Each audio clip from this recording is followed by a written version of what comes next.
ಕ್ಯಾಬಿನೆಟ್ನ ಕಸರತ್ತಿನ ಕಥೆ ಇವತ್ತೊಂದು ವಿಚಾರವನ್ನು ಹೇಳಲೇಬೇಕು. ಎಲ್ಲ ಪಕ್ಷಗಳಿಗೆ ಸೇರಿದಂಗೆ ಅದು ಏನು ನೋಡೋಣ. ರಾಜ್ಯ ಸಚಿವ ಸಂಪುಟ ವಿಸ್ತರಣೆ ಕಾಂಗ್ರೆಸ್ ಹೈಕಮಾಂಡ್ಗೆ ಈಗ ಕಗ್ಗಂಟೆ ಆಗ್ಬಿಟ್ಟಿದೆ. ಡಿ.ಕೆ. ಸರ್ಕಾರದ ಸಚಿವ ಸಂಪುಟ ವಿಸ್ತರಣೆಗೆ ಅದೇಕೋ ಮುಹೂರ್ತವೇ ಕೂಡಿ ಬರ್ತಾ ಇಲ್ಲ ಅಂತಿದ್ದಾರೆ. ನಿನ್ನೆ ದೆಹಲಿಯಲ್ಲಿದ್ದ ಸಿಎಂ ಡಿ.ಕೆ. ಶಿವಕುಮಾರ್, ಮಾಜಿ ಸಿಎಂ ಸಿದ್ದರಾಮಯ್ಯ ಇಬ್ಬರು ಕೂಡ ಹೈಕಮಾಂಡ್ ನಾಯಕರಾದ ರಾಜ್ಯ ಉಸ್ತುವಾರಿ ಸುರ್ಜೇವಾಲಾ, ಎಐಸಿ ಪ್ರಧಾನ ಕಾರ್ಯದರ್ಶಿ ವೇಣುಗೋಪಾಲರನ್ನ ಭೇಟಿ ಮಾಡಿ ತಮ್ಮ ಪಟ್ಟಿಯನ್ನೆಲ್ಲ ಕೊಟ್ಟಿದ್ರು. ಆದರೆ ಎಐಸಿ ಅಧ್ಯಕ್ಷ ಮಲ್ಲಿಕಾರ್ಜುನ್ ಖರ್ಗೆ ಅವರು ಬೆಂಗಳೂರಿಗೆ ಬಂದರು. ಅವ್ರದ್ದು ಒಂದು ಕಾರಣ ಇತ್ತು, ಹಾಗಾಗಿ ಸಭೆ ಅಪೂರ್ಣ ಆಯಿತು, ನಿಮಗೂ ಗೊತ್ತಿದೆ. ಈಗ ರಾಹುಲ್ ಗಾಂಧಿ ಉಭಯ ನಾಯಕರ ಪಟ್ಟಿ ಕೊಟ್ಟಿದ್ರು, ಇವರೆಲ್ಲ ಸೇರಿಕೊಂಡು. ಡಿ.ಕೆ. ಶಿವಕುಮಾರ್ ಹಾಗೂ ಸಿದ್ದರಾಮಯ್ಯನವರು ಕೊಟ್ಟ ಪಟ್ಟಿಯನ್ನು ರಾಹುಲ್ ಗಾಂಧಿಯವರು ಒಪ್ಪಲೇ ಇಲ್ಲಂತೆ.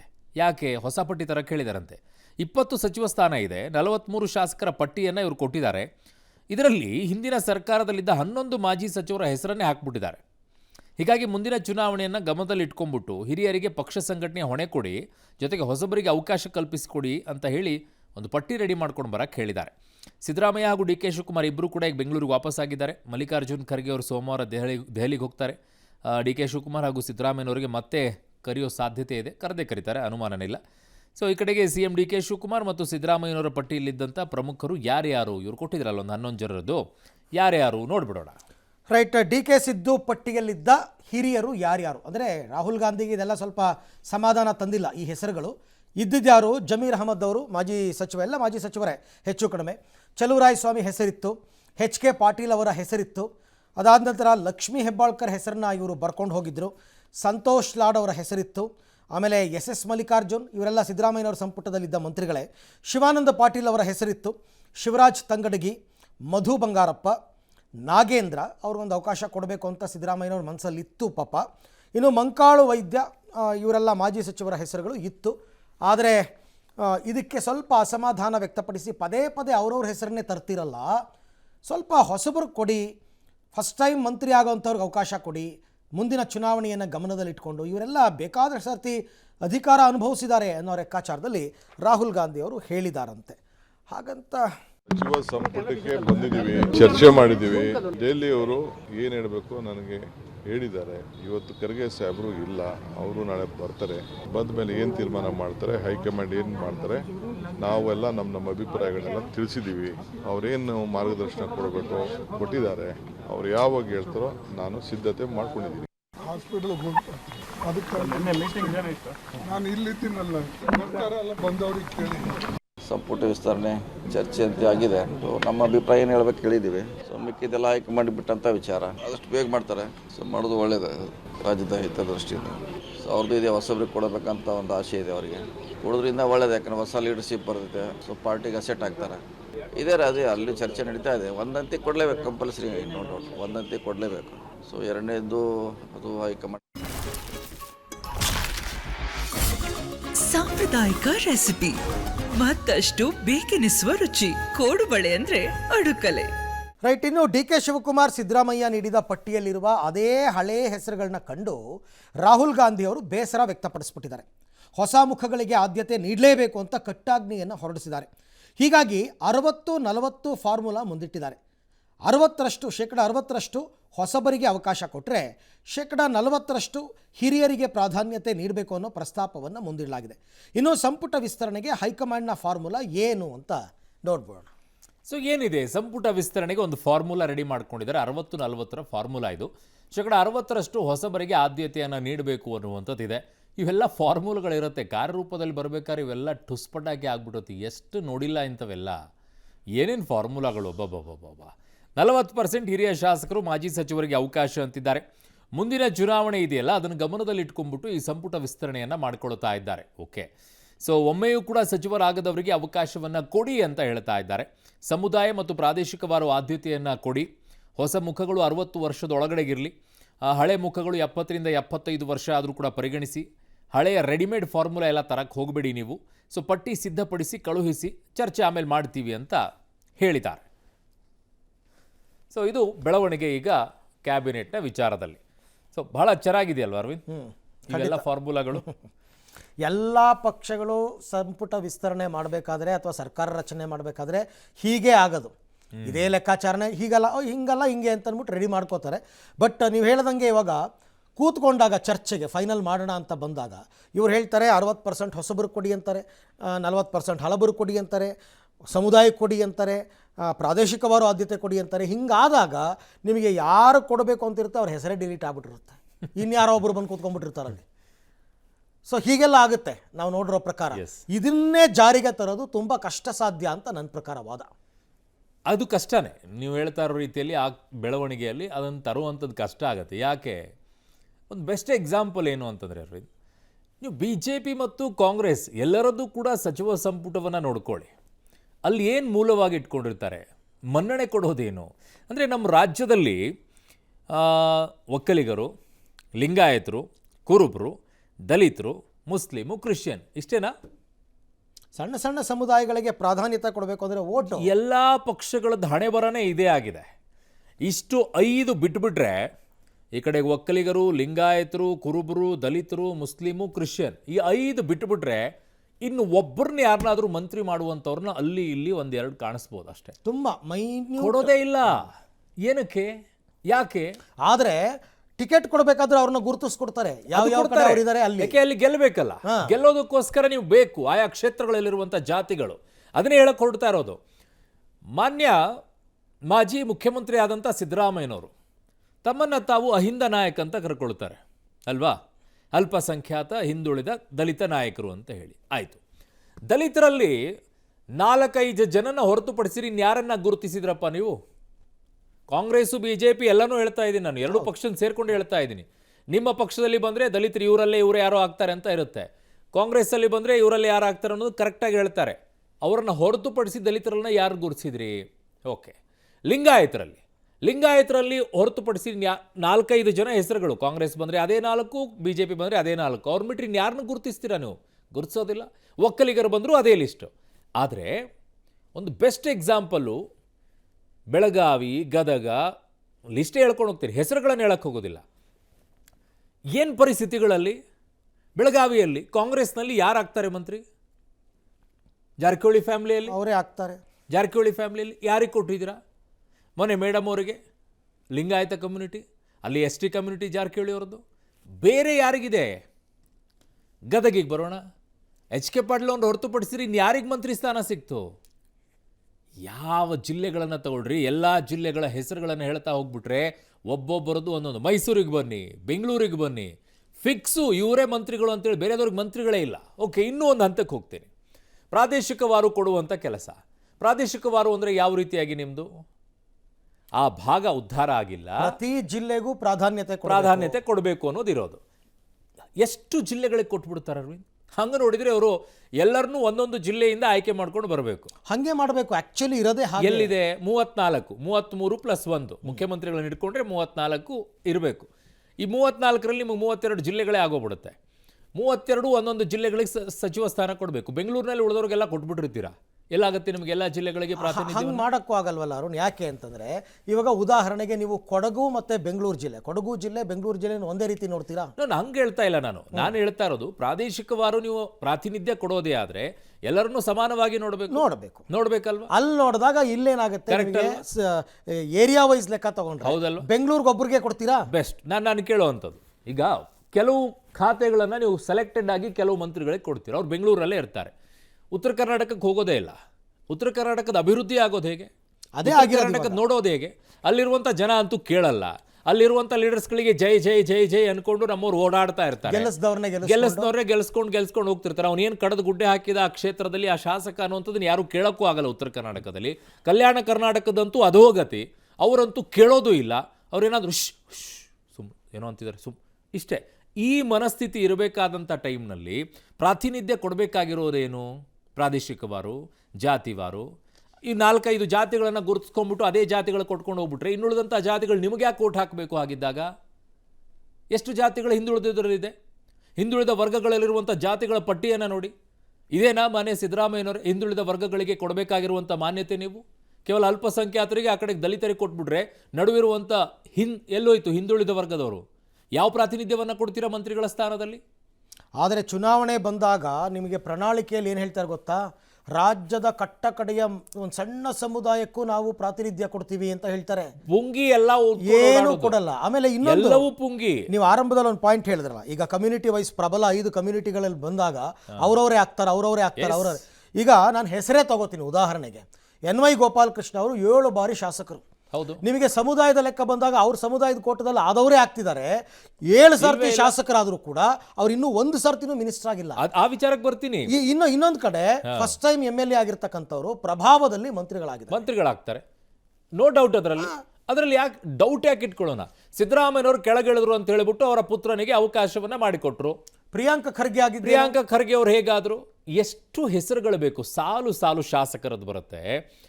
ಹಿರಿತನದ ವಿಚಾರಕ್ಕೆ ಬರ್ತೀನಿ. ಒಂದು ಪ್ರಾದೇಶಿಕ ಬಂತು, ಒಂದು ಜಾತಿಯ ವಿಚಾರ ಬಂತು, ಇನ್ನೊಂದು ಹಿರಿತನದ ವಿಚಾರ. ಹಿರಿತನದಲ್ಲಿ ನೀವು ಈಗ ಯಾರಿಗೆ 60% ಹೊಸಬರಿಗೆ ಫಸ್ಟ್ ಟರ್ಮ್ ಆದವರು 60 ವರ್ಷ ಲಿಮಿಟೇಷನ್, ಅವ್ರು ಪಾಪ ಮಂತ್ರಿಗಳಾಗಬೇಕು ಅಂತ ಕಾಯ್ಕೊಂಡು ಕೂತ್ಕೊಂಡು 4 ಬಾರಿ 5 ಬಾರಿ 6 ಬಾರಿ 7 ಬಾರಿ ಶಾಸಕರಾದರೂ ಕೂಡ ಮಂತ್ರಿ ಸ್ಥಾನ ಸಿಕ್ಕಿಲ್ಲ ಅವರಿಗೆ. ಅವ್ರ ವಯಸ್ಸು 65 70 ವಯಸ್ಸು ಆಗಿದೆ. ಈಗ ಅವ್ರಿಗೆ ಕೊಡಬಾರ್ದಾಗಿದ್ದಾಗ 60 ವರ್ಷ ಲಿಮಿಟೇಷನ್ ಇಡೋದಾದ್ರೆ ಹಿರಿಯರ್ ಲೆಕ್ಕ ತಗೊಂಡ್ರು ಅರುಣ್. ಇರೋ ಶಾಸನ ಸಭೆಯಲ್ಲಿ ಅತ್ಯಂತ ಸೀನಿಯರ್ ಮೋಸ್ಟ್ MLA ಅಂತಂದ್ರೆ TB ಜಯಚಂದ್ರ 79 ಮಂತ್ರಿ ಆಗಿದ್ರು. ಬಟ್ ಅಗೈನ್ ಅವ್ರನ್ನು ಕನ್ಸಿಡರ್ ಮಾಡ್ಬೇಕಾ ಬೇಡವಾ? ಯಾಕೆ ಮಾಡಬಾರ್ದು? ನಾನು ಹೇಳಿದ್ದು, ಒಂದು ಸಲ ನೀವೆಲ್ಲ ಅನುಭವಿಸಿ ಆದ ನಂತರ ನಿಮಗೆ ಮಂತ್ರಿ ಸ್ಥಾನ ಸಿಕ್ಕು, ನೀವೆಲ್ಲ ನೋಡಿದಿರಿ ಅನ್ನೋಂಥದ್ದಾದ್ರೆ, ಕಾಂಗ್ರೆಸ್ನಲ್ಲಿರುವಂಥದ್ದು 135 ಶಾಸಕರನ್ನ ಗೆಲ್ಲಿಸ್ಕೊಂಡು ಬಂದ ನಂತರ ಪ್ರತಿಯೊಬ್ಬರಿಗೂ ಒಂದಿಷ್ಟು ಅವಕಾಶ ಸಿಗಬೇಕು. ನೀವು ಕೊಡೋದೇ ಆದ್ರೆ ಆ ರೀತಿಯಲ್ಲಿ ಕೊಡಬೇಕು. ಹಾಗಾದ್ರೆ ಹಿರಿಯರು ಅಂತಕ್ಕಂಥದ್ದನ್ನ ಬಿಟ್ಟೇ ಬಿಡಬೇಕಾಗುತ್ತೆ. ಈ 40% ಬೇಡವೇ ಬೇಡ. ಹಿರಿಯರು ಬೇಕಾಗ್ತಾರೆ. ಬಟ್ ನನ್ನ ವಾದ ಈ ಹಿರಿತನದ ವಿಚಾರದಲ್ಲಿ ಇನ್ನೊಂದಿದೆ. ಅದೇನು? ಪಕ್ಷಕ್ಕೋಸ್ಕರ ದುಡಿಸ್ಕೊಳ್ಳುವಂಥವ್ರು 30-40 ವರ್ಷಗಳಿಂದ ಪಕ್ಷಕ್ಕೋಸ್ಕರ ದುಡಿತಾರೆ, ನಾಯಿ ದುಡ್ದಂಗೆ ದುಡಿತಾರೆ, ಕಾರ್ಯಕರ್ತರಾಗಿ ದುಡ್ಕೊಳ್ತಾರೆ, ಓಡಾಡ್ತಾರೆ, ಎಲ್ಲ ಕೆಲಸಗಳನ್ನ ಮಾಡ್ಕೊಳ್ತಾರೆ. ನೀವು ಕುರ್ಚಿ ಮೇಲೆ ಕುತ್ಕೊಳ್ಳೋಕ್ಕೋಸ್ಕರ ಅವರು ಅಲ್ಲಿ ಇಲ್ಲಿ ಬೀದಿ ಸುತ್ತಾಡ್ಕೊಳ್ತಾರೆ. ಆದರೆ ಮಂತ್ರಿ ಸ್ಥಾನ ಬರಬೇಕಾದ್ರೆ ಮಾತ್ರ ಲಾಬಿಗಳನ್ನು ಮಾಡ್ಕೊಂಡು ಓಡಾಡೋದು, ಮಂತ್ರಿ ಸ್ಥಾನ ನೋಡಬೇಕಾದ್ರೆ ಮಾತ್ರ ಜಾತಿಗಳನ್ನು ನೋಡ್ಕೊಳ್ಳೋದು, ಮಂತ್ರಿ ಸ್ಥಾನ ನೋಡಬೇಕಾದ್ರೆ ಮಾತ್ರ ಯಾರು ಶಿಫಾರಸು ಮಾಡಿದ್ದಾರೆ, ಯಾರ ಕಡೆಯಿಂದ ಯಾರ ಮಗ, ಇವೆಲ್ಲ ಲೆಕ್ಕಾಚಾರ ಇಟ್ಕೊಳ್ತೀರಿ. ಪಕ್ಷಕ್ಕೋಸ್ಕರ ದುಡಿಬೇಕಾದ್ರೆ, ಪಕ್ಷಕ್ಕೋಸ್ಕರ ಕಟ್ಟಬೇಕಾದ್ರೆ, ಪಕ್ಷವನ್ನ ಸದೃಢವಾಗಿ ನಿಂತ್ಕೊಂಡು ಅಧಿಕಾರ ತರಬೇಕಾದ್ರೆ ಅವರು ಬೇಕಾಗ್ತಾರೆ. ನೀವೇನೇ ಮಾಡಿದ್ರು ಕೂಡ ಡಿಫೆಂಡ್ ಮಾಡ್ಕೊಳ್ಳೋಕೆ ಅವರು ಬೇಕಾಗ್ತಾರೆ. ಆದರೆ ಯಾರು ಕೂಡ ಮಂತ್ರಿ ಆಗಬೇಕಾಗಿಲ್ವಾ? ಅವ್ರನ್ನ ಯಾರು ಕೇಳೋಕ್ಕೂ ಆಗಲ್ವಾ? ಅವ್ರನ್ನ ಯಾರನ್ನು ಕನ್ಸಿಡರ್ ಮಾಡೋದಿಲ್ವಾ? ಮಂತ್ರಿ ಆಗೋರು ಒಬ್ಬರಾದರೂ ಕೂಡ ಪಕ್ಷವನ್ನು ಡಿಫೆಂಡ್ ಮಾಡುವಂಥವ್ರು ಒಬ್ಬರನ್ನಾದರೂ ತೋರಿಸ್ರಪ್ಪ. ಅವ್ರ ಪಾಡಿಗೆ ಅವ್ರು ಹೋಗ್ತಾರೆ, ಒಂದು ಹೇಳಿಕೆ ಕೊಟ್ಕೊಂಡು ಓಡಾಡ್ತಾ ಇರ್ತೀರಾ. ಎರಡೂ ಪಕ್ಷಗಳ ಹಣೆ ಬರ BJP ಮತ್ತು ಕಾಂಗ್ರೆಸ್ನಲ್ಲಿ ಇದೇ ಆಗಿದೆ. JDS ಏನು ಹೊರತಾಗಿಲ್ಲ ಬಿಡಿ, ಅಲ್ಲೂ ಅದೇ ಪರಿಸ್ಥಿತಿ. ಬಟ್ ಅವ್ರಿಗೆ ದೊಡ್ಡ ಅವಕಾಶಗಳು ಸಿಕ್ಕಿಲ್ಲ. ಇವರು ದೊಡ್ಡ ಅವಕಾಶಗಳು ಸಿಕ್ಕಿದೆ, ಕಣ್ಣಿಗೆ ಕಾಣಿಸ್ತಾ ಇದೆ. ಹಿರಿತನನೂ ಇಲ್ಲ, ಪ್ರಾದೇಶಿಕತನೂ ಇಲ್ಲ, ಆ ಕಡೆಗೆ ಜಾತಿತನೂ ಇಲ್ಲ. ಸುಮ್ಮನೆ ಮೇಲ್ನೋಟಕ್ಕೆ ಹೇಳ್ಕೊಂಡು ಓಡಾಡ್ಕೊಂಡು. ಇನ್ನು SIR ಕಾರಣ ಒಡ್ಡಿ ಆಗಸ್ಟ್ನಲ್ಲಿ ನಡೀಬೇಕಾದಂಥ GBA ಎಲೆಕ್ಷನ್ ಮುಂದೂಡಿಕೆಗೆ ಅವಕಾಶ ಕೇಳಿದ ರಾಜ್ಯ ಸರ್ಕಾರ ರಿಲೀಫ್ ಸಿಕ್ಕಿದೆ. ಆದರೆ ಡಿಸೆಂಬರ್ ಒಳಗೆ ಚುನಾವಣೆ ನಡೆಸಲೇಬೇಕು ಅಂತ CJ ಸೂರ್ಯಕಾಂತ್ ಅವರು ಅವರ 3 ಸದಸ್ಯ ಪೀಠ ಕಟ್ಟಪ್ಪಣೆಯನ್ನು ಹೊರಡಿಸಿದೆ. ಈ ಬಗ್ಗೆ ಕೋರ್ಟ್ ಆದೇಶ ಪಾಲಿಸ್ತೀವಿ ಅಂತ ಮುಖ್ಯಮಂತ್ರಿಗಳು ಹೇಳಿದ್ದಾರೆ, ಸಚಿವರು ಹೇಳಿದ್ದಾರೆ. BJPಗರು ಮಾತ್ರ ಸರ್ಕಾರಕ್ಕೆ ಸೋಲೋ ಭಯದಿಂದ ಹೀಗೆ ಕಾಲಹರಣ ಮಾಡ್ತಾ ಇದೆ ಅಂತ ಅಂದಿದ್ದಾರೆ. ಇನ್ನು ರಾಜ್ಯ ಸರ್ಕಾರದ ಪರ ಹಿರಿಯ ವಕೀಲ ಕಪಿಲ್ ಸಿಬ್ಬಲ್ ಅವರು ವಾದವನ್ನು ಮಂಡಿಸಿದರು. ಏನಿತ್ತು ಅವರ ವಾದದಲ್ಲಿ ನೋಡೋಣ. ರಾಜ್ಯದ ವಾದ ಏನಾಗಿತ್ತು ಸುಪ್ರೀಂ ಕೋರ್ಟ್ಗೆ? ಇದು ಆ್ಯಕ್ಚುಲಿ ಇವರು 3ನೇ ಸರ್ತಿ ಕೇಳ್ಕೊತಾ ಇರೋದು, ಹೋಗ್ಬಿಟ್ಟು ಮುಂದಕ್ಕೆ ಹಾಕಿ ಅಂತಂದ್ಬಿಟ್ಟು. ರಾಜ್ಯದಲ್ಲಿ SIR ನಡೀತಾ ಇದೆ, ದೊಡ್ಡದೊಂದು ರೀಸನ್ ಸಿಕ್ಬಿಡ್ತು ಇವರಿಗೆ. ಹಾಗಾಗಿ ರಾಜ್ಯದಲ್ಲಿ SIR ನಡೀತಾ ಇದೆ, ನಮಗೆ ಸಮಯ ಕೊಡಿ. SIR ಎಲ್ಲ ಆಗಿ ಅಂತಿಮ ಪಟ್ಟಿ ಬಿಡುಗಡೆ ಆಗದೆ ಅಕ್ಟೋಬರ್ ಆಗಿಬಿಡುತ್ತೆ. ಹಾಗಾಗಿ ಆಗಲ್ಲ. 5 ಪಾಲಿಕೆಗಳ ಚುನಾವಣೆ ಮಾಡಬೇಕು. ಈಗ ಬೆಂಗಳೂರು GBA ಆದಮೇಲೆ 5 ಪಾಲಿಕೆ ಮಾಡ್ಕೊಂಡಿದ್ದಾರೆ. 5 ಪಾಲಿಕೆಗಳಿಗೆ ಚುನಾವಣೆ ಮಾಡಬೇಕು. SIR ಫೈನಲ್ ಆಗಿ ಅಂತ್ಯ ಆಗ್ತಕ್ಕಂಥದ್ದು ನವೆಂಬರ್ ತಿಂಗಳಲ್ಲಿ. ಹಾಗಾಗಿ ಈಗ ಸದ್ಯಕ್ಕೆ ಸಿಬ್ಬಂದಿ ಎಲ್ಲ SIRನಲ್ಲಿ ಬ್ಯುಸಿ ಆಗಿದ್ದಾರೆ. ಅಲ್ಲಿ ಬಳಕೆ ಮಾಡ್ಕೋತಾರೋ SIR ಬಳಕೆ ಮಾಡ್ತಿರೋ ಸಿಬ್ಬಂದಿನೇ ನೆಕ್ಸ್ಟ್ ನಾವು ಎಲೆಕ್ಷನ್ಗೂ ಬಳಕೆ ಮಾಡ್ಕೋಬೇಕು. ಹಾಗಾಗಿ ನಮಗೆ ಸಿಬ್ಬಂದಿಗಳ ಕೊರತೆ ಇದೆ, ದಯವಿಟ್ಟು ಮುಂದಕ್ಕೆ ಹಾಕಿ ಅಂತ ಸುಪ್ರೀಂ ಕೋರ್ಟ್ಗೆ ಇವರು ಮನವಿಯನ್ನು ಮಾಡಿಕೊಂಡ್ರು. ಇನ್ನು ಸುಪ್ರೀಂ ಕೋರ್ಟ್ ಅದಕ್ಕೆ ಏನು ಹೇಳ್ತು ಅದನ್ನು ನೋಡ್ಬೋಣ. ಸುಪ್ರೀಂ ಕೋರ್ಟ್ ಹೇಳಿರೋದೇನು, ಡಿಸೆಂಬರ್ ಆಯ್ತಪ್ಪ ಪರ್ಮಿಷನ್ ಕೊಡ್ತೀವಿ, ಡಿಸೆಂಬರ್ ಅಂತ್ಯದ ಒಳಗೆ ಚುನಾವಣೆ ಮಾಡಬೇಕು, ನೀವು ಯಾವುದೇ ಕಾರಣಕ್ಕೂ ನೆಪ ಹೇಳುವಂತಿಲ್ಲ, ನಿಗದಿತ ಅವಧಿಯ ಒಳಗೆ ಚುನಾವಣೆ ನಡೆಸಬೇಕು ಅಂತ ಹೇಳಿದ್ದಾರೆ. ಕಳೆದ ಬಾರಿ ಜುಲೈ 31 ಟೈಮ್ ಕೊಟ್ಟಾಗ, ಆಗಸ್ಟ್ 31 ಟೈಮ್ ಕೊಟ್ಟಾಗಲೂ ಸುಪ್ರೀಂ ಕೋರ್ಟ್ ಇದನ್ನೇ ಹೇಳಿತ್ತು, ಮತ್ತೆ ನೆಪ ಇಟ್ಕೊಂಡು ಬರಬೇಡಿ ನಮ್ಮ ಹತ್ರ ಅಂತ. ಬಟ್ ಇವ್ರಿಗೊಂದು ಜೆನ್ಯೂನ್ ರೀಸನ್ ಸಿಕ್ಕಿತ್ತು SIR ಅಂತ. ಅದು ಕೇಂದ್ರ ಸರ್ಕಾರದ ಪ್ರಾಜೆಕ್ಟ್ ಆಗಿರೋದ್ರಿಂದ ಒಪ್ಪಲೇಬೇಕು, ದೇಶಾದ್ಯಂತ ನಡೀತಾ ಇದೆ ಅಂತಂದ್ಬಿಟ್ಟು ಸುಪ್ರೀಂ ಕೋರ್ಟ್ ಅದನ್ನು ಪರಿಗಣಿಸಿ ಇವರ ವಾದವನ್ನು ಪುರಸ್ಕರಿಸಿದೆ.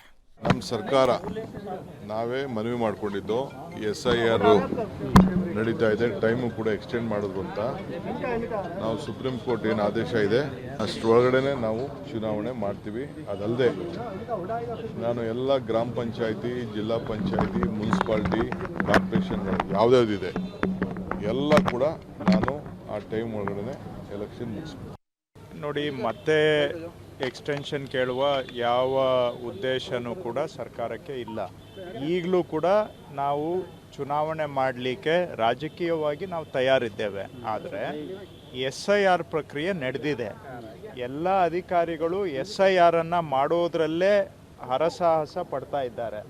ಸುಮಾರು ಜನ ಅಧಿಕಾರಿಗಳಿಗೆ ನೋಟಿಸ್ ಕೊಡಲಾಗಿದೆ, ಈ ಕೆಲಸ SIR ಕೆಲಸ ಆಗ್ತಾ ಇಲ್ಲ ಅಂತ. ಕೇಂದ್ರ ಚುನಾವಣಾ ಆಯೋಗನೇ SIR ಮಾಡೋದಕ್ಕೆ ಸಮಯ ಸಾಲ್ತಾ ಇಲ್ಲ ಅಂತೇಳಿ 1 ವಾರದ ಸಮಯ ಹೆಚ್ಚುವರಿ ಕೊಟ್ಟು ವೇಳಾಪಟ್ಟಿಯನ್ನು ಬದಲಾವಣೆ ಮಾಡಿದ್ದಾರೆ. ಈ GBA ಎಲೆಕ್ಷನ್ನಲ್ಲಿ ಸೋಲ್ತಿರಿ ಅನ್ನೋ ಭಯದಿಂದ ಪದೇ ಪದೇ ಮುಂದೂಡ್ತಾ ಇದ್ದಾರೆ. ಅದರಿಂದ ಯಾವತ್ತೇ ಎಲೆಕ್ಷನ್ ಮಾಡಿದ್ರು ಕೂಡ ಇವ್ರು ಹಾಕಿರೋ ಟ್ಯಾಕ್ಸು, ಇವ್ರು ಮಾಡಿರೋ ಬೆಂಗಳೂರಿಗೆ ಅನ್ಯಾಯ, ಇದೆಲ್ಲ ನಾಟಕ, ಇದು ಡೊಂಬರಾಟದ ಥರ ಇವರು ಮಾಡ್ತಾ ಇದ್ದಾರೆ. ಇದರಿಂದ ಅವರು ಎಲೆಕ್ಷನ್ ಗೆಲ್ಲಕ್ಕಾಗಲ್ಲ. GBA ಎಲೆಕ್ಷನ್ ಯಾವತ್ತೇ ನಡೆದ್ರು BJP ಗೆಲ್ತೈತೆ. ಇವತ್ತು ಮುಂದೂಡಿರೋದು ಕಾಂಗ್ರೆಸ್ನ ಕುತಂತ್ರ. ಕಾಂಗ್ರೆಸ್ ಸರ್ಕಾರಕ್ಕೆ ಚುನಾವಣೆಯನ್ನು ಮಾಡುವಂಥ ಉದ್ದೇಶ ಪ್ರಾರಂಭದಲ್ಲೂ ಇಲ್ಲ. ಈಗ SIRನ ಕಾರಣವನ್ನು ಒಡ್ಡು ಎಲೆಕ್ಷನ್ ಮುಂದಾಕ. ಬಟ್ ಇದೊಂದು ಜೆನ್ಯೂನ್ ರೀಸನ್ ಇತ್ತಲ್ವಾ ಅರುಣ್? SIRಗೆ ಅಧಿಕಾರಿಗಳ ಇದು ಸುಮ್ಮನೆ ಕಾರಣ, ನೆಪ, ಪುಂಗಿ ಉದ್ಕೊಂಡು ಓಡಾಡ್ತಾ ಇದ್ದಾರೆ. ಎಲ್ಲರ ಮುಂದೆ ಕಣ್ಮುಂದೆ ಒರೆಸ್ತಾ ಇರೋದೇನು ಗೊತ್ತಾ? SIR ಇದೆ, ಅದಕ್ಕಾಗಿ ಮಾಡೋಕ್ಕಾಗ್ತಿಲ್ಲ, ಹಾಗಿದೆ ಹೇಗಿದೆ ಅಂತೇಳಿ. ಕಳೆದ ವರ್ಷ ಏನು ಮಾಡಿದ್ರಂತೆ? ಏನಿತ್ತಂತೆ ಕಳೆದ ವರ್ಷ? ಆದರೆ ಹಿಂದಿನ ವರ್ಷ ಏನಿತ್ತಂತೆ ಅವರಿಗೆ? ಅದು ಅವ್ರು ಕೊಟ್ಟಿದ್ದ ರೀಸನ್ನು ನಾವು ಪಾಲಿಕೆಗಳನ್ನ ವಿಂಗಡಣೆ ಮಾಡ್ತಾ ಕತೆ ಎಲ್ಲ ಹೇಳ್ಕೊಂಡು ಕೂತ್ಕೊಳ್ಳೋದಲ್ಲ. ಆ ವಿಚಾರದಲ್ಲಿ ಪಾಲಿಕೆ ವಿಂಗಡಣೆ ಮಾಡ್ಬೋದಾಗಿತ್ತು. ಯಾಕೆ ಅದು ಇಮಿಡಿಯೇಟ್ ಆಗಿ ಮಾಡ್ಕೊಳ್ಬೋದಾಗಿತ್ತಲ್ಲ? ಏನು ನಿನ್ನೆ ಮೊನ್ನೆದ ಅದು ಪಾಲಿಕೆ ವಿಂಗಡಣೆದ್ದು? ಆಸಕ್ತಿ ಇದ್ದಿದ್ದರೆ ಮಾಡ್ಕೊಳ್ಬೋದಾಗಿತ್ತು. ಇವತ್ತು BJPಯವರು ನಾಟಕ ಅದು ಇದು ಎಲ್ಲ ಮಾತಾಡ್ತಾರಲ್ಲ. BJPಯವರು ನೀವು ಅಧಿಕಾರದಲ್ಲಿದ್ದಾಗ ಮಾಡಿದ್ದೇನು? ಅವರು ಮಾಡಿಲ್ಲ. 10 ವರ್ಷ ಆಯಿತು. ಕಾಂಗ್ರೆಸ್ನಲ್ಲಿರುವಂಥವ್ರ ಜೊತೆಗೆ ಶಾಮೀಲ್ ಹಾಕೊಂಡ್ಬಿಟ್ಟು ಸುಪ್ರೀಂ ಕೋರ್ಟ್ನಲ್ಲಿ ಅರ್ಜಿ ಹಾಕೊಂಡ್ಬಿಟ್ಟು ಚುನಾವಣೆಯನ್ನು ಮುಂದೂಡಿಕೆ ಮಾಡ್ಕೊಂಡು ಕೂತ್ಕೊಂಡಂಥವ್ರು ಯಾರು? ಯಾಕೆ ಸುಳ್ಳು ಹೇಳ್ತೀರಾ ಎಲ್ಲ ಜನರ ಮುಂದೆ? ನಿಮ್ಮ ಆಟಗಳು ಗೊತ್ತಿಲ್ಲ ಅಂದ್ಕೊಂಡ್ಬಿಟ್ಟಿದ್ದೀರಾ? ನೀವು ಎಲ್ಲೆಲ್ಲಿ ಕೂತ್ಕೊಂಡ್ಬಿಟ್ಟು ಮಾಧ್ಯಮದಲ್ಲಿ ಹೇಳ್ತೀರಾ ಅನ್ನೋ ಮಾತ್ರಕ್ಕೆ ಜನಕ್ಕೆ ಏನೂ ಗೊತ್ತಿರೋದಿಲ್ಲ. ಪಾಪ ಜನ ರಿಯಾಕ್ಟ್ ಮಾಡೋಕ್ಕೆ ಅವಕಾಶ ಸಿಗೋದಿಲ್ಲಲ್ಲ. ಸಿಗೋದಾಗಿದ್ದರೆ ಹೇಳ್ತಾ ಇದ್ರು. ಅವ್ರವ್ರ ಭಾಷೆಗಳನ್ನು ಕೇಳಿದಿದ್ರೆ ಗೊತ್ತಾಗಿರೋದು ನಿಮಗೆ. ಖರ್ಚಿಪ್ ತೊಗೊಂಡು ಒರೆಸ್ಕೊಳ್ಬೇಕಿತ್ತು, ಹಂಗಿರ್ತಿತ್ತು ಪರಿಸ್ಥಿತಿ. ಈಗ BJP ಆಗಿರ್ಬೋದು, ಕಾಂಗ್ರೆಸ್ ಆಗಿರ್ಬೋದು, ಮುಖ ಒರೆಸ್ಕೊಂಡು ಹೋಗ್ಬೇಕಿತ್ತು. ಆ ಪರಿಸ್ಥಿತಿಯಲ್ಲಿ ಇರ್ತಿತ್ತು ನಿಮ್ದೆಲ್ಲ. ಯಾಕ್ರಿ ಡ್ರಾಮಾ ಮಾಡ್ಕೊಂಡು ಓಡಾಡ್ತೀರಾ? ಸ್ಥಳೀಯವಾಗಿ ಏನು ಸಮಸ್ಯೆ ಆಗಿದೆ ಅನ್ನುವಂಥದ್ದನ್ನು ಕಾರ್ಪೊರೇಟ್ರಿಗೆ ಹೇಳೋಕ್ಕಾಗ್ತಿಲ್ಲ. ಅಲ್ಲಿ ಸ್ಥಳೀಯವಾಗಿ ಒಂದೊಂದು ವಾರ್ಡ್ಗಳಲ್ಲಿ ಆಗ್ತಾ ಇರುವಂಥ ಸಮಸ್ಯೆಯನ್ನು ಯಾರ ಹತ್ರ ಹೇಳ್ಕೊಳ್ಳೋಣ? ಹೋಗಿ ಶಾಸಕರ ಹತ್ರ ಹೇಳ್ಕೊಳ್ಳೋಣ. ಕೇಳಿ ಸಿಗಬೇಕಲ್ಲ, ಅವರು ಮಾಡಬೇಕಲ್ಲ ಅವ್ರ ಕೆಲಸ. ಕಾರ್ಪೊರೇಟರ್ ಆದರೆ ಅವ್ರ ವಾರ್ಡಲ್ಲಿರುವಂಥವ್ರು ಕೇಳಿಬಿಟ್ಟು ಕೆಲಸ ಮಾಡಿಸ್ಕೊಳ್ಬೋದು. ಎಷ್ಟು ಅಂತ ನಾವು ಕೂಡ ಒಂದು ಸುದ್ದಿ ಬಂತು ಇವತ್ತು. 4-5 ವರ್ಷಗಳಿಂದ ಆ ಜಾಗದಲ್ಲಿ ಯಾವುದೋ ಗಣೇಶ ವಾರ್ಡ್ ಇದಿತ್ತು, ಲೇಔಟು. ಆ ಲೇಔಟಲ್ಲಿ 4-5 ವರ್ಷಗಳಿಂದ ಹಾಗೆ ನೀರು ನಿಂತ್ಕೊಳ್ತಾ ಇತ್ತಂತೆ, ಚರಂಡಿ ನೀರು. ಅವ್ರು ಕೇಳ್ಕೊಳ್ತಾ ಇದ್ರು ಕೂಡ ಯಾರು ಒಬ್ಬರು ಕೂಡ ತಲೆ ಕೆಡಿಸ್ಕೊಂಡಿಲ್ಲ ಅದರಲ್ಲಿ, ಯಾರೊಬ್ಬರು ಕೂಡ. ಈಗ ನಾವು ಅದನ್ನು ಸುದ್ದಿ ಮಾಡಿದ ನಂತರ ಒಬ್ಬರು ಅಧಿಕಾರಿ ಯಾರೋ ಪುಣ್ಯಾತ್ಮ ಹೋಗಿದಾರಲ್ಲಿ ಸರಿ ಮಾಡ್ತೀವಿ ಅಂತ ಹೇಳಿ. ವಾರ್ಡ್ ಯಾರಾದರೂ ಕಾರ್ಪೊರೇಟರ್ ಇದ್ದಿದ್ದಿದ್ರೆ ಕೇಳ್ಬೋದಿತ್ತು, ಕೆಲಸ ಮಾಡಿಸ್ಕೊಳ್ಬೋದಾಗಿತ್ತು. ಡ್ರಾಮಾ ಮಾಡ್ಕೊಂಡು ಓಡಾಡ್ತಾ ಇದ್ದೀರಾ. BJPಯವರು ಅಷ್ಟೇ, ಕಾಂಗ್ರೆಸ್ನವರು ಅಷ್ಟೇ. ನೀವು ಅಧಿಕಾರದಲ್ಲಿದ್ದಾಗ ನೀವು ಡ್ರಾಮಾ ಮಾಡಿದ್ರಿ, ಇವರು ಅಧಿಕಾರದಲ್ಲಿದ್ದಾಗ ಇವರು ಡ್ರಾಮಾ ಮಾಡ್ತಾರೆ. ಇವರು SIR ಅನ್ನು ನೆಪ ಹೇಳ್ತಾ ಇದ್ದಾರೆ. ಈಗ ಸಿಬ್ಬಂದಿಗಳ ಕೊರತೆ ಅದೆಲ್ಲರಿಗೂ ಗೊತ್ತು. ಹಿಂದಿನ ವರ್ಷದಲ್ಲಿದ್ದಾಗ ನಾವು ಹಂಗೆ ವಿಂಗಡಣೆ ಮಾಡ್ತಾ ಇದ್ವಿ, ವಿಂಗಡಣೆ ಮಾಡ್ಕೊಂಡು ಕಥೆ ಹೇಳ್ಕೊಂಡು ಹೋಗೋದು. ಒಟ್ಟಿನಲ್ಲಿ ಚುನಾವಣೆ ಬೇಕಾಗಿಲ್ಲ. ಅಲ್ಲಿ ಕಾರ್ಪೊರೇಟ್ರಿಗೆ ಬರೋದೆಲ್ಲ ಶಾಸಕರಿಗೆ ಬರ್ತಾ ಇದೆ. ಚೆನ್ನಾಗಿ ಸುಖವಾಗಿ ಇದ್ದೀರಾ, ಅದಕ್ಕೋಸ್ಕರ ಯಾರಿಗೂ ಬೇಡ, ತಳ್ತಾ ಇರೋಣ, ಹೇಗಾದರೂ ಮಾಡ್ಕೊಂಡು ಎಷ್ಟಾಗುತ್ತೋ ಅಷ್ಟು ತಗೊಳ್ತಾ ಇರೋಣ ಅಂತ. ರೈಟ್. ಇನ್ನು ಬಿಡದಿ ಟೌನ್ಶಿಪ್ ವಿರುದ್ಧ ಮಿತ್ರ ಪಕ್ಷ JDS ನಡೆಸ್ತಾ ಇರ್ತಕ್ಕಂಥ ಹೋರಾಟದಲ್ಲಿ ಈಗ BJP ಕೈ ಜೋಡಿಸಿದೆ. ಸ್ವಲ್ಪ ಸೀರಿಯಸ್ ಆಗಿ ತಗೊಂಡಿದ್ದಾರೆ BJPಯವರು ಇಷ್ಟು ದಿನಗಳ ನಂತರ. ಬಿಡದಿಯಿಂದ ಬೆಂಗಳೂರಿಗೆ ಶೀಘ್ರವೇ ಪಾದಯಾತ್ರೆ ನಡೆಸೋದಾಗಿ BJP ರಾಜ್ಯಾಧ್ಯಕ್ಷ ವಿಜಯೇಂದ್ರ ಘೋಷಣೆ ಮಾಡಿದ್ದಾರೆ. ಶೀಘ್ರವೇ ಪಾದಯಾತ್ರೆ ದಿನಾಂಕವನ್ನು ಪ್ರಕಟಿಸುವುದಾಗಿ ಹೇಳಿದ್ದಾರೆ. ಇನ್ನು BJP ಪಾದಯಾತ್ರೆಗೆ JDS ಕೂಡ ಬೆಂಬಲ ಸೂಚಿಸಿದ್ದು, ನಾಳೆ ಬೆಳಿಗ್ಗೆ JDS ಯುವ ನಾಯಕ ನಿಖಿಲ್ ಕುಮಾರಸ್ವಾಮಿ ಸುದ್ದಿಗೋಷ್ಠಿ ಕರೆದಿದ್ದಾರೆ. ಇದಕ್ಕೂ ಮುನ್ನ ಬೆಂಗಳೂರಿನ ಫ್ರೀಡಂ ಪಾರ್ಕ್ನಲ್ಲಿ ರೈತರ ಜೊತೆ ಪ್ರತಿಭಟನೆಯಲ್ಲಿ BJP ನಾಯಕರು ಭಾಗಿಯಾಗಿದ್ದರು. ಮಾಜಿ ಮುಖ್ಯಮಂತ್ರಿ ಯಡಿಯೂರಪ್ಪನವರು ಮಾತನಾಡಿ, ಶಿವಕುಮಾರ್ ಸರ್ಕಾರ ರಿಯಲ್ ಎಸ್ಟೇಟ್ ದಂಧೆ ಮಾಡ್ತಾ ಇದೆ, ಕನಕಪುರದಲ್ಲಿ 2ನೇ ಏರ್ಪೋರ್ಟ್ಗೆ ಮುಂದಾಗಿದ್ದು ಇದಕ್ಕೆ ಅವಕಾಶ ಕೊಡಲ್ಲ ಅಂತ ಹೇಳಿದ್ದಾರೆ. ವಿಜೇಂದ್ರ ಮಾತಾಡಿ ಈ ರಿಯಲ್ ಎಸ್ಟೇಟ್ ದಂಧೆಯಲ್ಲಿ ಕಾಂಗ್ರೆಸ್ ಹೈಕಮಾಂಡ್ ಕೈ ಜೋಡಿಸಿದೆ ಅಂತ ಆರೋಪಿಸಿದರು. ವಿಪಕ್ಷ ನಾಯಕ ಅಶೋಕ್ ಹಾಗೂ ಕೇಂದ್ರ ಸಚಿವೆ ಶೋಭಾ ಕರಂದ್ಲಾಜೆ ಅವರು ಕಿಡಿಕಾರಿದರು. ಅದಾಗೆ ಬಿಡದಿಯಲ್ಲಿ ಸರ್ವೆಗೆ ಬಂದ ಅಧಿಕಾರಿಗಳಿಗೆ ಪೊರಕೆ ಏಟು ಕೊಟ್ಟ ರೈತ ಮಹಿಳೆಯರು, ಕೇಸ್ ಹಾಕಿಸಿಕೊಂಡ ರೈತ ಮಹಿಳೆಯರು ಎಲ್ಲರೂ ಭಾಗಿಯಾಗಿದ್ದರು. ಈ ಮಧ್ಯೆ ರೈತರ ಮೇಲೆ ಕೊಲೆ ಯತ್ನ ಕೇಸ್ ಹಾಕಿದ್ದಾರೆ. ಬಿಜೆಪಿ ಹೋರಾಟಕ್ಕೆ ನಮ್ಮ ಬೆಂಬಲ ಇದೆ ಅಂತ ಕುಮಾರಸ್ವಾಮಿ ಹೇಳಿದ್ರೆ ಇದಕ್ಕೆಲ್ಲ ಅಸೆಂಬ್ಲಿನಲ್ಲಿ ನಾನು ಉತ್ತರ ಕೊಡ್ತೀನಿ ಅಂತ ಸಿಎಂ ಡಿಕೆಶಿ ಹೇಳಿದ್ದಾರೆ. ಮಾತಾ ಕಿ ಭಾರತ್ ಮಾತಾ ಕಿ ರೈತ ವಿರೋಧಿ ಸರ್ಕಾರ. ನಿಮ್ಮ ತೊಗಲಕ್ ದರ್ಬಾರಕ್ಕೆ ಕೊನೆ ಹಾಡೋದಕ್ಕೋಸ್ಕರ ಇಲ್ಲಿ ನಾವು ಸೇರಿದ್ದೇವೆ. ನೀವು ಟೌನ್ಶಿಪ್ ಮಾಡೋದಾದ್ರೆ ಬಿಡದೇನೆ ಬೇಕಾ? ಎಲ್ಲರೂ ಸಹ ವಿರೋಧ ಮಾಡ್ತಾ ಇದ್ದಾರೆ. ನಾನು ಅಲ್ಲೇ ಮಾಡೋದು ಅಂತೇಳಿ ಏನು ದರ್ಪವನ್ನ ತೋರಿಸ್ತಾ ಇದ್ದೀರಾ? ಬೇರೆ ಕಡೆ 100 ಎಕರೆ ಜಮೀನಿದೆ, ಸರ್ಕಾರಿ ಜಮೀನೇ ದೊಡ್ಡ ಪ್ರಮಾಣದಲ್ಲಿದೆ. ಅದು ಬೇಕಾದ್ರೆ ನೀವು ಮಾಡಬಹುದು. ರಿಯಲ್ ಎಸ್ಟೇಟ್ ದಂಧೆಕೋರರ ಒಂದು ಹಿತರಕ್ಷಣೆಗಾಗಿ ವಿಮಾನ ನಿಲ್ದಾಣವನ್ನ ಕನಕಪುರಕ್ಕೆ ಕೊಂಡೊಯ್ಯೋದಕ್ಕೆ ನೀವು ಸಿದ್ದರಾಮಯ್ಯನವ್ರನ್ನ ಮುಖ್ಯಮಂತ್ರಿ ಸ್ಥಾನದಿಂದ ಇಳಿಸಿ DLF-ಗೆ ಅವಕಾಶನ ಮಾಡಿಕೊಡ್ತೇನೆ ಅಂತ ಹೇಳಿ ಪ್ರಿಯಾಂಕಾ ಗಾಂಧಿ ಅವರಿಗೆ ಭರವಸೆ ಕೊಟ್ಟು ಬಂದಿದ್ದಾರೆ. ಆ ಭರವಸೆಯನ್ನ ಈಡೇರಿಸೋದಕ್ಕೆ ಇವತ್ತು ಮುಖ್ಯಮಂತ್ರಿಗಳು ಹೊರಟಿದ್ದಾರೆ ವಿನಃ DK ಶಿವಕುಮಾರ್ ಬಂದ ತಕ್ಷಣ ಕರ್ನಾಟಕದಲ್ಲಿ ರಿಯಲ್ ಎಸ್ಟೇಟ್ ಪ್ರಾರಂಭ ಆಯಿತು. ಬಂದು 30 ದಿನ ದಾಟ್ತು. ಏನು ಸಾಧನೆ? ರಿಯಲ್ ಎಸ್ಟೇಟ್ ಸಾಧನೆ. ಈ ಮನೆಯಾಳ ಕಾಂಗ್ರೆಸ್ ಬಂದ ತಕ್ಷಣ ಬರಗಾಲ ಶುರುವಾಗೋಯ್ತು. ಇದು ರೈತ ವಿರೋಧಿ ಸರ್ಕಾರ. ಈ ಕೇಸ್ ಹಾಕಿದರೆ ನೋಡಂತೆ ಅದೆಲ್ಲ ನ್ಯಾಯಾಲಯದಲ್ಲಿ ಫೇಸ್ ಮಾಡಬೇಕು, ಮಾಡೋಣ. ಕಾನೂನು ಹೋರಾಟ ಅವ್ರು ರೈತರ ಪರವಾಗೂ ಮಾಡ್ತೀವಿ. ಬಿಜೆಪಿ ನಾಯಕರುಗಳು ಇವತ್ತು ಈ ವಿಷಯದಲ್ಲಿ ಏನು ಪ್ರತಿಭಟನೆ ಮಾಡ್ತಕ್ಕಂಥ ರೈತರ ಪರವಾಗಿ ನಿಂತಿದ್ದಾರೆ. ಬಿಜೆಪಿ ಅವ್ರ ಜೊತೆ ನಾನು ಕೈ ಜೋಡಿಸಿ ಕೆಲಸ ಮಾಡೋದು. ಎರಡೂ ಪಕ್ಷಗಳು ಈ ಹೋರಾಟದಲ್ಲಿ ಇರ್ತೀವಿ. ನಾನು ಏನೇನು ಮಾತಾಡಬೇಕು ಎಲ್ಲ ಮಾತಾಡ್ತೀನಿ. ಭಾಳ ಅಸೆಂಬ್ಲಿಲಿ ಏನೋ ಮಂಡಿಸ್ತೀನಿ ಅಂತ ಏನೋ ಹೇಳಿದ್ದಾರೆ. ಅವ್ರಿಗೆ ಸ್ವಾಗತ ಮಾಡ್ತೀನಿ. ಒಳ್ಳೆ ತೀರ್ಮಾನಕ್ಕೆ ಬಂದಿದ್ದಾರೆ. ನನಗೊಂದು ಯಾವಾಗಲೂ ಪ್ರಶ್ನೆ ಕಾಡುತ್ತೆ, ಅದು ಯಾವುದೇ ಪಕ್ಷದವರಾಗಿರಲಿ, ಈ ಪಾದಯಾತ್ರೆಯಿಂದ ಏನು ಪ್ರಯೋಜನ ಅಂತ. ಯಾವುದು ತಾರ್ಕಿಕ ಅಂತ್ಯಕ್ಕೆ ಹೋಗಲ್ಲ. ಈಗ ಮೇಕೆದಾಟು ಮಾಡಿದ್ರು, ಯಾರು ಡಿ ಕೆ ಶಿವಕುಮಾರ್ ಅವರು ಮಾಡಿದ್ರು. ಭಾರತ್ ಜೋಡೋ ಪಾದಯಾತ್ರೆ ಆಯಿತು. BJP ಅವರು ಪಾದಯಾತ್ರೆಗಳು ಮಾಡಿದ್ದಾರೆ. JDS ಅವರು ಮಾಡಿದ್ರು, ನಿಖಿಲ್ ಕುಮಾರಸ್ವಾಮಿ. ಈಗ BJP ಅವರು ಹೊರಟಿದ್ದಾರೆ. ಏನಿದರ ರಿಸಲ್ಟ್ ಏನು ಅಂತ ಒಂದು ಮೆಸೇಜು. ಈಗ ನೀವು ಹೇಳ್ದಂಗೆ ಕೆಲವು ವರ್ಕೌಟ್ ಆಗಿಲ್ಲ ಅನ್ಬೋದು, ಕೆಲವೊಂದಿಷ್ಟು ಇಂಪ್ಯಾಕ್ಟ್ ಆಗ್ಬೋದು, ಸ್ಥಳೀಯವಾಗಿ ಜನರನ್ನ ಜಾಗೃತಿಗೊಳಿಸ್ಬೋದು, ರಾಜಕೀಯವಾಗಿ ಲಾಭ ಆಗ್ಬೋದು ಅವ್ರಿಗೆ, ಜನರ ವಿಶ್ವಾಸ ಗಳಿಸೋದ್ರಲ್ಲಿ 100%. ಬಟ್ ಈ ಥರದ್ರಲ್ಲಿ ಏನಾದರೂ ಈಗ ಸರ್ಕಾರ ಆಯ್ತಪ್ಪ BJP ಅವರು ಪಾದಯಾತ್ರೆ ಮಾಡಿಬಿಟ್ರು ಅಂದ್ಬಿಟ್ಟು ನಾವು ಬಿಡದಿ ಟೌನ್ಶಿಪ್ ಬಿಟ್ಟಿದ್ದೀವಿ, ಕೈ ಬಿಟ್ಟಿದ್ದೀವಿ ಅಂದ್ಬಿಡ್ತಾರಾ? ಸೇಮ್ ರಿವರ್ಸ್ ಕೇಳ್ಬಿಟ್ರೆ ಅದನ್ನೇ ನಾನು ಎಲ್ಲ ಪಕ್ಷಕ್ಕೂ ಸೇರಿ ಹೇಳ್ತಾ ಇರೋದು. ನಾನು ಯಾವುದೇ ಪಕ್ಷ ಅಧಿಕಾರದಲ್ಲಿ ಇದ್ದಾಗಲೂ ಹೀಗೆ ಆಗೋದು ಅಂತ. ಒಂದು ಅಸ್ತ್ರ, ಒಂದು ಪ್ರತಿಭಟನೆ ಮಾಡೋಕ್ಕೆ ಸಿದ್ದರಾಮಯ್ಯನವರು ಬಳ್ಳಾರಿವರೆಗೂ ಹೋದ್ರು, ಪಾದಯಾತ್ರೆ ಮಾಡಿದ್ರು. ಅದು ಕಾಂಗ್ರೆಸ್ಸಿಗೆ ಲಾಭವಾಗಿ ನಿಂತ್ಕೊಳ್ತು. ಆಮೇಲೆ ಏನು ಮಾಡಿದ್ರು ಬಳ್ಳಾರಿಗೆ ಅಂತಂದರೆ ಸೊ ಎಲ್ಲವೂ ಕೂಡ ಅವರವರ ಲಾಭಕ್ಕೆ ಹೇಗೆ ಬೇಕೋ ಹಾಗೆ ತಮ್ಮ ಪ್ರತಿಭಟನೆ, ತಮ್ಮ ಆಕ್ರೋಶವನ್ನು ವ್ಯಕ್ತಪಡಿಸೋಕೆ ಒಂದೊಂದು ದಾರಿಯನ್ನು ಹುಡ್ಕೊಳ್ತಾರೆ. ಸೊ ಈಗ ಇವರು ಕೂಡ ಆ ದಾರಿ ಹುಡ್ಕೊಂಡಿದ್ದಾರೆ. ಎಲ್ಲರದ್ದು ಒಂದು ರೀತಿಯಾದಂತಹ ಇನ್ನು ಮುಂದಕ್ಕೆ ನನ್ನ ಪ್ರಕಾರ 2 ವರ್ಷ ಇರೋದು ಎಲೆಕ್ಷನ್ ಬಗ್ಗೆ. ಇನ್ನು ಮುಂದಕ್ಕೆ ಇವೆಲ್ಲ ಸ್ವಲ್ಪ ಜಾಸ್ತಿ ಆಗುತ್ತೆ ಅನ್ಸುತ್ತೆ. ನಡೆಯುತ್ತೆ ಸ್ವಲ್ಪ. ಇನ್ನು ನೆಕ್ಸ್ಟ್ ಇಯರ್ ಇಂದ ಜಾಸ್ತಿ ಇನ್ನೂ ಜಾಸ್ತಿ ಆಗುತ್ತೆ.